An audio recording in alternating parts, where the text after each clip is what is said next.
Okay, we are live. Welcome everyone to another edition of our weekly Wednesday show where I have the opportunity to get to interview agents from all across the country. But this time we actually have it across outside of the country in wonderful Belize. So I'm delighted to have Kate with us today. Kate, why don't you go and share a little bit of your story? One, I don't think you were born in Belize, were you? But how did you end up in Belize of all places? Oh my goodness. Thank you so much for having me today. It's just such a wonderful thing you're reaching out and finding me out in the little island just off the coast of Belize. Thank you. My name's Kate Corrigan and I moved here 10 years ago. I had no intention of moving to Belize. It was my other half that had Googled it, literally good places for expats to retire. We were young then. We just knew a place of retirement was a place where we could make a business and live until we retired. So he said, "What do you think?" And I said, "Don't be so silly. I'm about to get my, golf handicap. I'm doing all right here." And but he said, "No, I'm serious. I've booked you on a flight. Go and check it out. And if you like it, we'll move there." Well, I came for 10 days vacation, planned on traveling the country, but found this little island called Ambergris Caye. I called him 2.5 days into it and said, "You know what? Let's give it a go." So I went home and we put our house on the market for rent. And then somebody wanted it right away. We said, "Give us a month," and then 30 month. And then we quickly packed up our 5-bedroom home in the UK, just outside of London. Wow. And then within 36 days from me leaving here, we were back again with 2 suitcases each and my 9-year-old daughter. It was an adventure. Oh wow. Okay. Was there a second pick? Because you looked at the top 10 list or whatever it was for Belize. Was there a second option that you also explored? Well, it came up second to Thailand.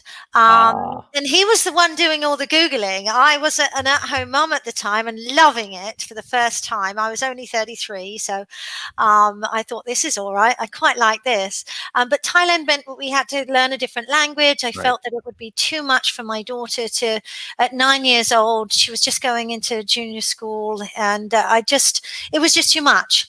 I liked the idea it was Belize is part of the British Commonwealth, Commonwealth countries. I like the idea that it's English speaking. Okay. I'm ashamed to say I don't know a second language, but yes, it was the easiest move for us. And it's just such a melting pot of different people here. It's a wonderful spot to be. Very interesting. And so how did the journey of becoming a realtor happen then? Did you get a license immediately? What was that process like? I know what it's like in the US, but I have no idea what it's like where you're at. Well, very similar to in the UK, there is no regulatory body for real estate agents. And no, real estate was farthest from my mind.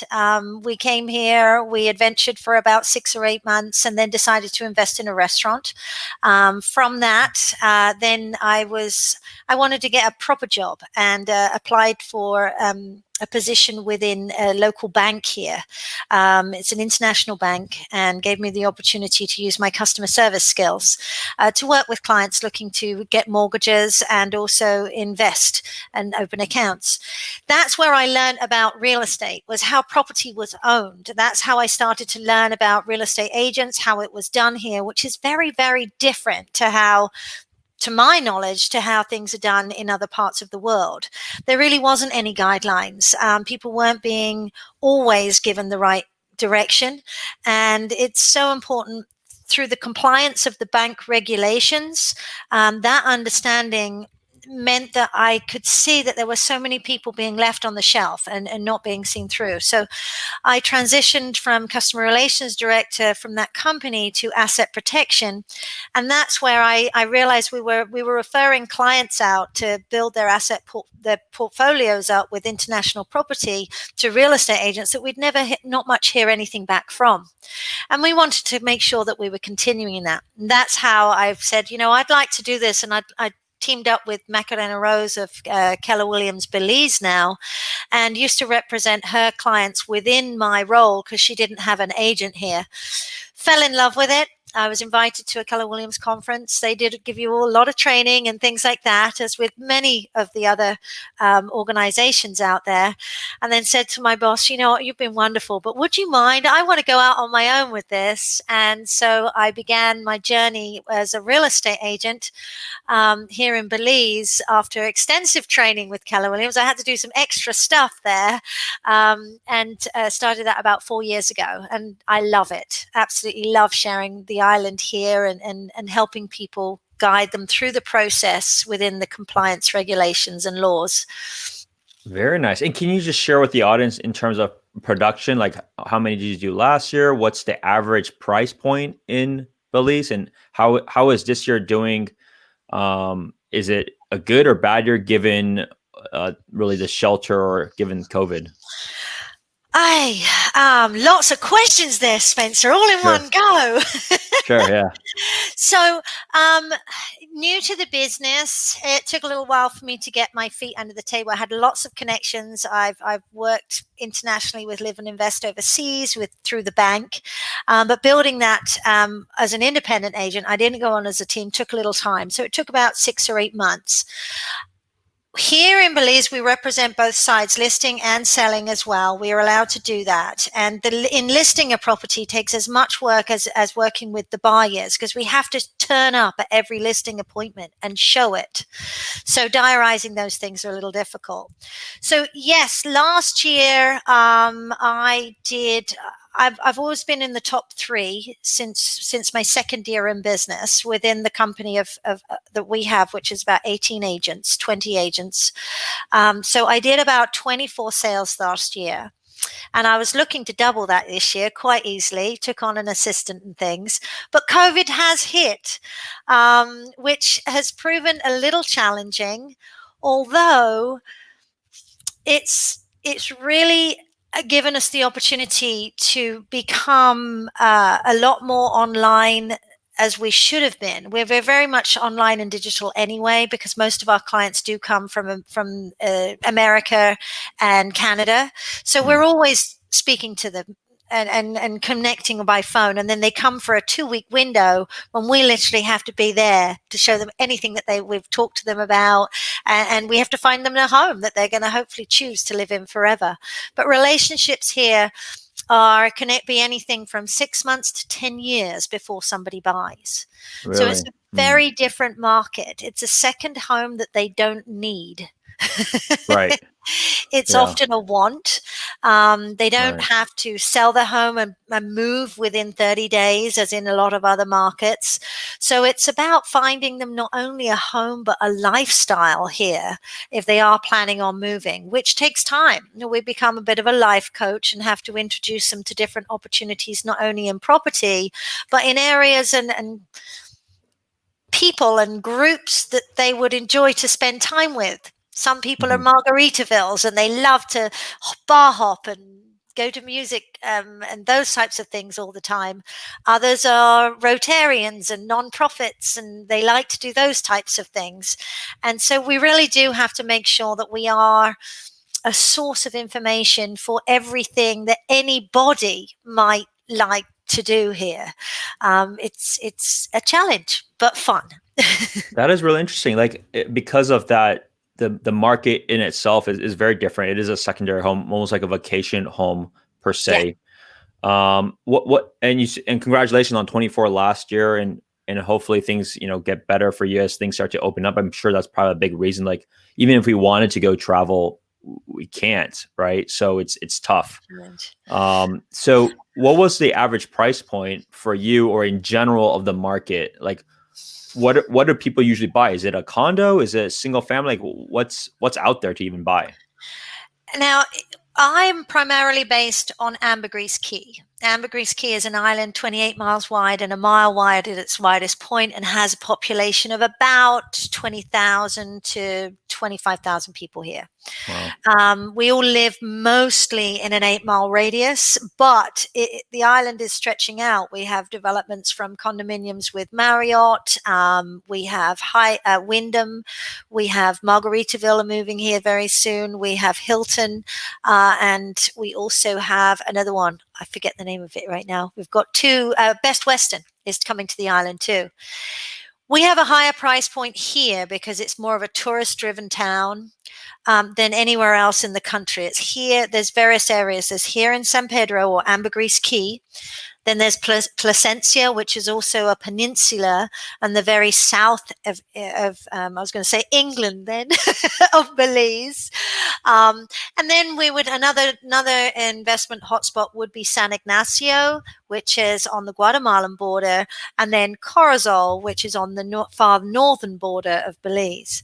Now we can go with parcels of land for $7,000 or $8,000 on the mainland, and yet a parcel of land here on Ambergris Caye, oceanfront, maybe 100 by 200 deep or 100 by 100 would be $500,000.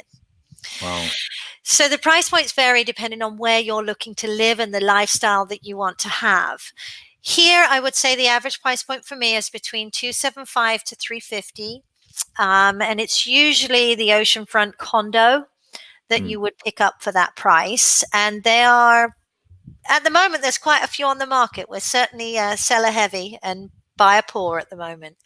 Right. Is it most common for people to just buy a condo? And what year are these condos? Are these built recently, or are they built a while ago? Or is it more common for people to buy a piece of land and actually go through that whole journey, which I'm sure will take years to get actually a home there? Like what's common? What do people normally do?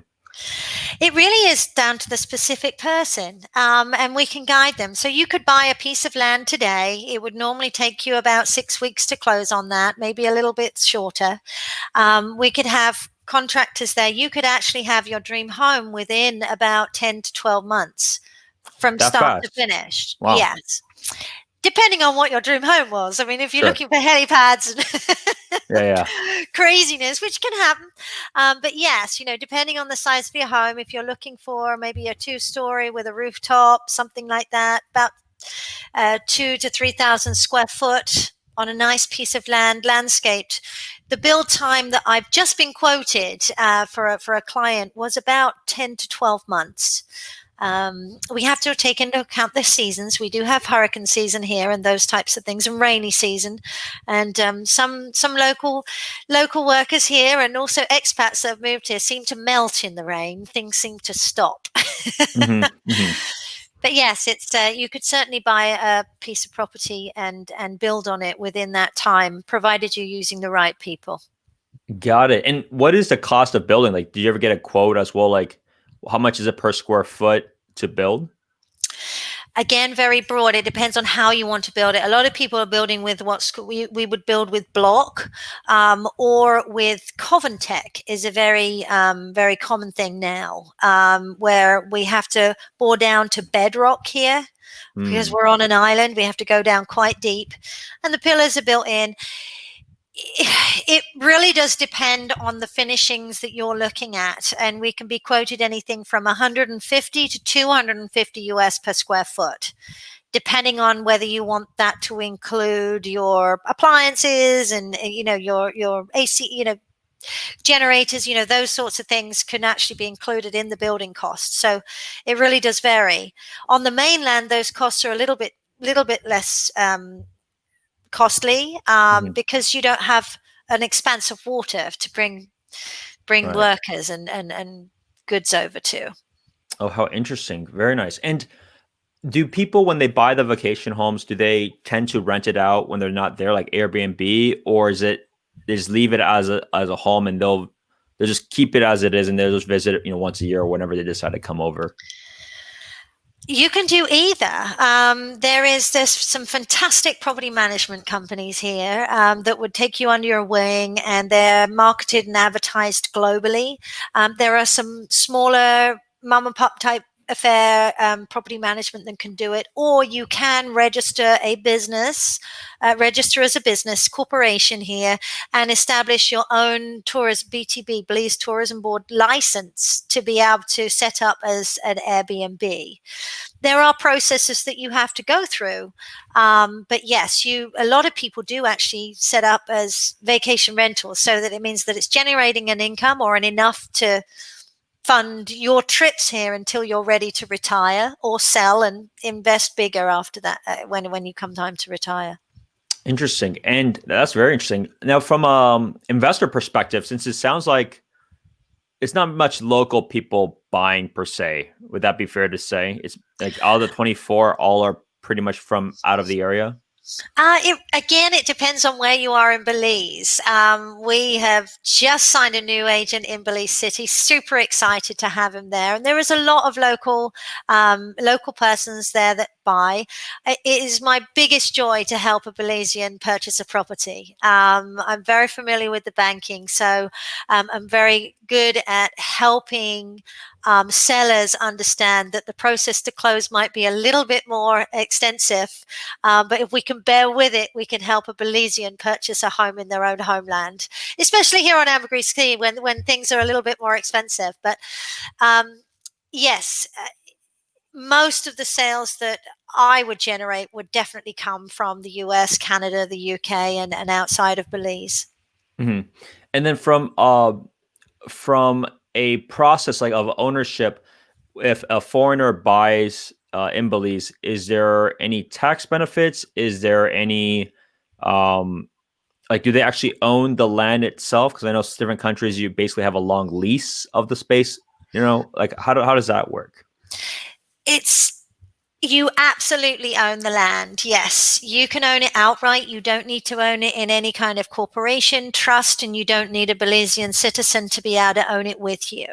Mm-hmm. There is a transfer tax that you would need to pay. That was increased about 2 or 3 years ago now. So it's 8% on the cost of the real property. So Okay. excluding the furnishings, those types of things, there would be an 8% transfer fee, which is paid to the land registry department. And that means that the freehold title would be the names changed from the previous owner to yours. And that's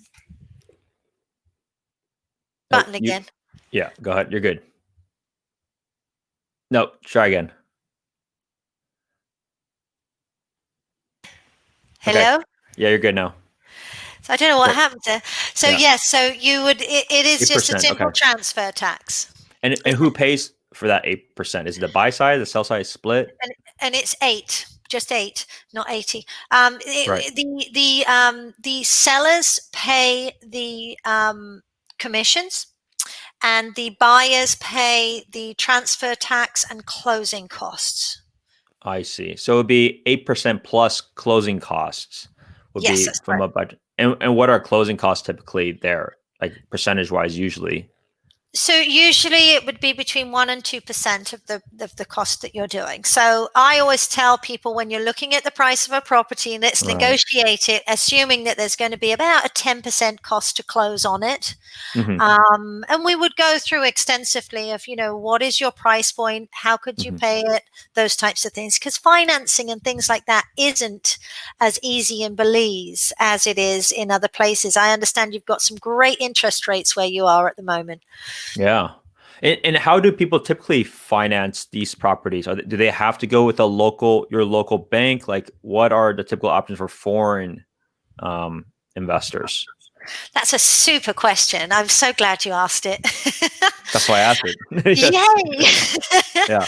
So we have cash is obviously the best way to buy a property. Sure. And in investing in Belize, you're not only investing in a fantastic lifestyle that you can come and visit, but you're also, by doing so, you are diversifying your assets. You're putting a portion of what you have in a different country that is protected by the privacy laws that Belize is so well known for.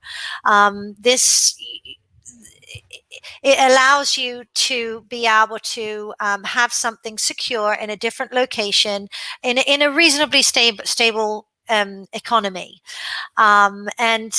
So your question was financing. Financing wise, yeah.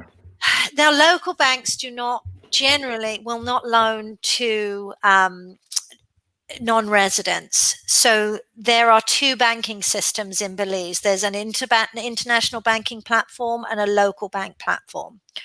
International banks do lend to non-residents, and they only do have non-residents as their clients and work in usually 4 or 5 different currencies, and they would lend on freehold properties. They normally, the lending is you'll die. It's between 9 and 13% interest. Wow, that's like hard money shark loans. It is. I mean, Yeah. they're vetted and approved institutions that sit on an international platform that often people use to be able to place their money and then invest internationally within a portfolio that they've set up. Locally, we'd also have seller financing. Seller financing is something that is done. You have to remember that these sellers are not a bank, but they would do usually over a term of 3 or 5 years. You would need to have a balloon payment on that, but they would usually amortize it over 15 or 20, so you manage your payments, and would normally expect a deposit of about 50%. 50? 50.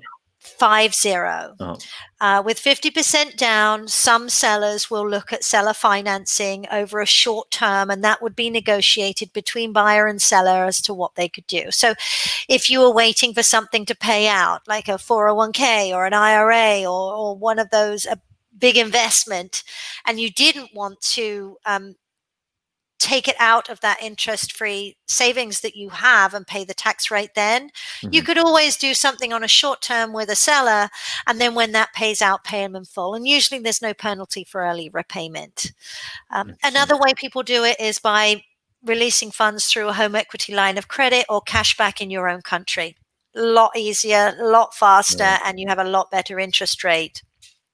Very interesting. And when we had spoke a little bit offline, there isn't any sort of back-end database from like a MLS here in the States, right? And I think UK is kind of wild in that sense too. I think that at least, or maybe they're starting it now, but they also for a long time didn't really have some sort of back-end database.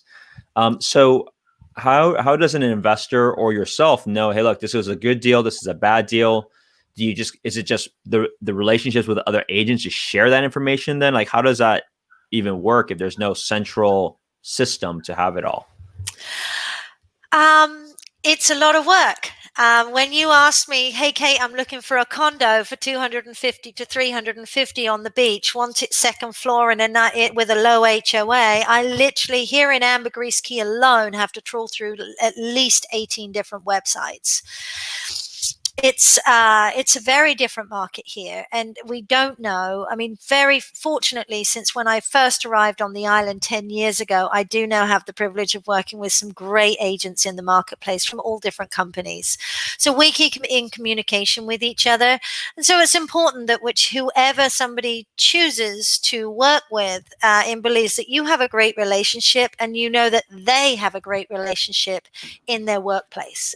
And I don't just mean in their own office, I mean across the island. It's very, very important. And the same in Belize City, and the same in Cayo, close to Guatemala, and Placencia, and all those different areas. You want to make sure that you're working with somebody that has a really good relationship, so that if there's a deal happening, they've got other agents texting them and saying, hey, Kate, this guy's really desperate to sell. Do you know anybody?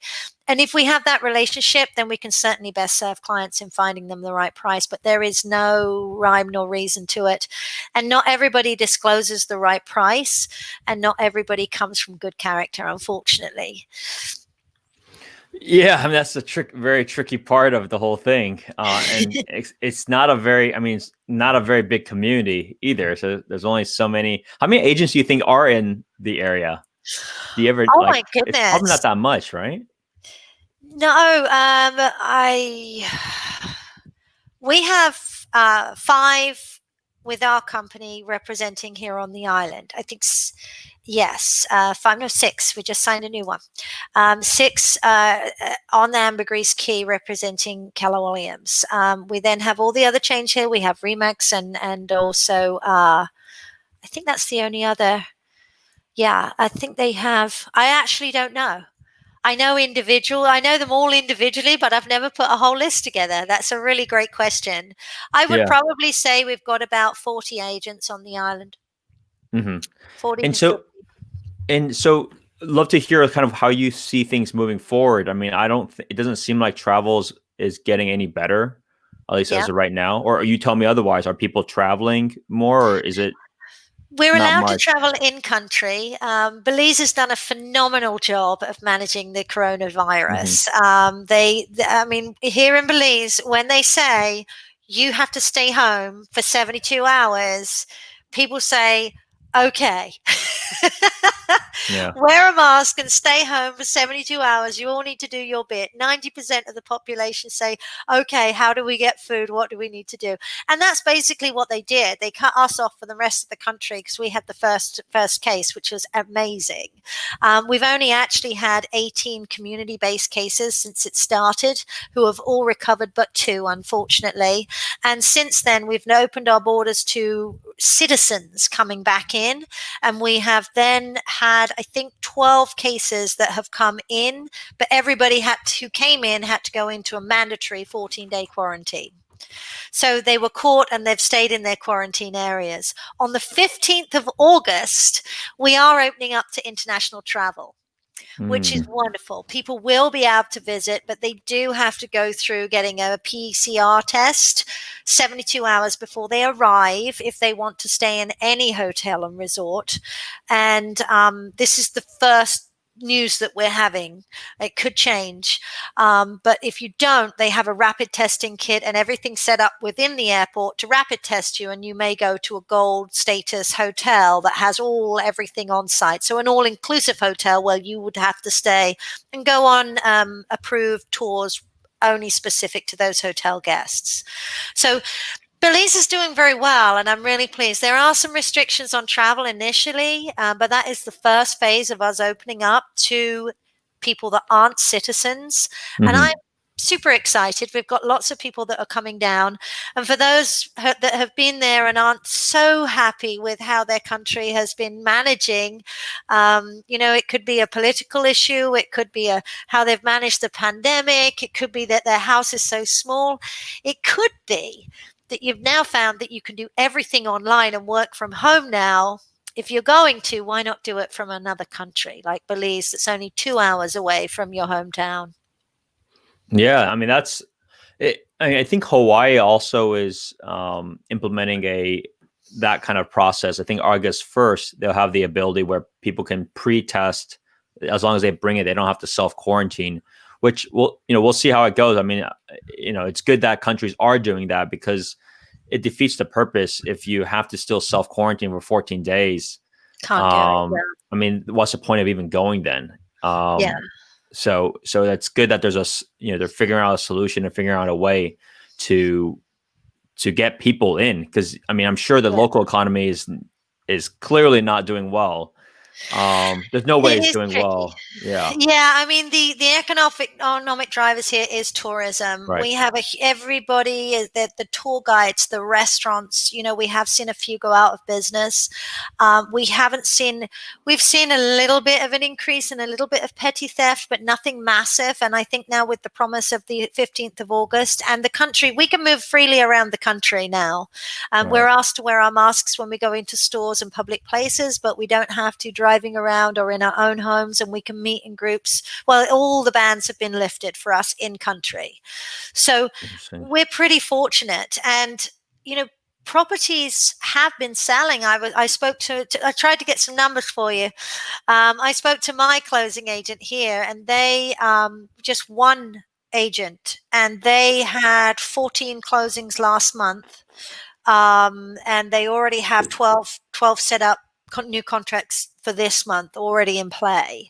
So I managed to sign a couple of contracts over the last couple of weeks too, which Nice. is great. And it just means we're having to go that extra mile, working with people that have visited, that have said they're going to do it, and are now saying, Kate, what have you got for us? And then doing live virtual one-on-one tours with them, taking the phone and saying, I know this is important to you, and squidging it into the corners, making sure there's no cracks, making sure we have great inspectors and engineers to be able to make sure that it's stable for them and Mhm. that they feel totally confident in moving forward, should they. And I'm sure you have all those practices there too. Nice. Okay, I've never been to Belize, but I love the What? Caribbean. It's considered a Caribbean island, right? Like, what's the right designation for We're Belize? in Central America It's considered and Central America. we're in Okay, the Caribbean Sea. Yes. Caribbean Sea, but So it's not considered the Caribbeans per se, though, right? Or no, I don't okay. think it would be described as that. I mean, one of our major things here, and one of the main reasons that I moved here was because we have the beautiful Barrier Reef. Ah, It's the second largest and the largest in the Western Hemisphere. I always get muddled with that, but yeah, it's largest. It's still living, and what this break from tourism and right. sunscreen and all of that will have done for our reef is unbelievable. What will have happened just in these few months, where it's usually being tortured by people coming to visit. We're very precious over our reef and our fishing flats, but Hmm. we have the beautiful Barrier Reef. And then we also have fly fishing. Oh, Fishing is huge here, and we have people come from all over the world to come visit. It's absolutely amazing. We're still having a tournament actually this month, I think, and that will be in country. But okay. yes, they love it, fishing. And then we've also got the beach bars and the lovely cultures. And we're just a melting pot of people from all over the world here. We've got Lebanese and Indian and Chinese, and we have the Mayan, the Mestizo, we have Belizean, we have Spanish, Guatemalan, and we all live in this crazy little town. I think you have to be a little bit kooky to live here, to be honest. Well, I'm sold. I'm definitely going. I mean, the thing is, like, there's so little options, even like the people like myself that are starved to go travel, right? And so any country that has that ability to uh, have some sort of process to allow people in, I think it's Yeah, gonna be really big. I mean, the ones that are like I said, is Hawaii and Belize in this case, and maybe some other ones, they're gonna get a yeah, lot more tourists because people clearly want to travel right now. yeah. And so it'll be interesting to see what happens in a month for sure. It will be lovely. Yeah, 15th of August. Start looking for flights now. I believe Yeah. American and Delta are flying in, and United, I think, have got a few flights. So have a look. You might want to get in. And even if you can't get a PCR test, there's some great gold standard hotels that you would be able to have a wonderful time. If Oh, you're that's a great. diver, you'll be able to go on approved tours. You'll be able to see the reef. I mean, how much there's resorts with 3 or 4 restaurants and a store, and you've got 2 or 3 pools. They have their own tour boats and things, so you'd be able to fish, dive, be entertained, and just have a if you just wanted a break and you can't get that PCR test before you leave, you can be tested on arrival and go there. Grand Caribe is a wonderful place here on the island. They've got plenty of rooms and a lovely, beautiful pool. Amazing. I definitely will tell the wife. Yes, and we'll see you. Yeah, that'll be When amazing. When you Absolutely. come, I'll have to come and sneak in, and we'll do a little talk, and I'll say so. Absolutely. That would be really cool. That would be really cool. Well, Kate, thank you so You'll much love for it. sharing the insights, and it's an amazing story. Coming from a very different environment, and to start the career that you have and continue to roll that career. And thank you so much for sharing the insights of a very different area. I mean, not people are not familiar with Belize. I mean, people have heard of it, I think, from a travel destination, and certainly a very popular one, but maybe not as many people have learned about from a real estate perspective. So Yeah. thank you so much for sharing that. Now, how can people get a hold of you? Like, what's the best way if people want to learn or maybe even travel for tips? What are ways for people to get a hold of you? Oh, yeah, I forgot about that. Yes, anytime. So I'm on Facebook quite a lot. You can join my personal page. It's Kate Corrigan, Corrigan, and at the moment it's me and my David at the top of a Mayan. No, I think I'm at Stonehenge actually. Ah, When nice. we went back to England last year. Um, or you can get in touch with me through my website, which is frontstreetbelize.com. My Facebook page, work page is frontstreetbelize.com. And you can contact me via email, which is kate@frontstreetbelize.com. Or you can call me through WhatsApp on my Belize number, which is Belize, which is plus 501 and then 632 4102. And I'm here to Uh, answer any questions. Wonderful. Well, thank you so much, Kate. Thanks for coming on the show. Thank you for everyone else for tuning in. I'll see you at the next one. Bye now. Thank you. See you soon in Belize. Yeah, absolutely. All right. Bye-bye. Thanks for making it to the very end of my YouTube video. If you like the content, please hit that subscribe button. Make sure you hit that little bell as well, since it'll give you notifications of when my next episode is. If you know of anyone that is considering to buy or sell a home here in the Bay Area, I'm never too busy to help more people. Always welcome to have a conversation, regardless if you're ready to go right now or if you wanted to buy 5 years later. Click on that calendar link and then you'll be able to book an appointment with me and love to have a conversation about your situation. In the meantime, I also do have a monthly newsletter, so feel free to hit that link below and then you'll be able to get my updates, personal updates that I write once a month in terms of what is going on with the market and some of my latest activities. Hope to see you at the next one. Thank you.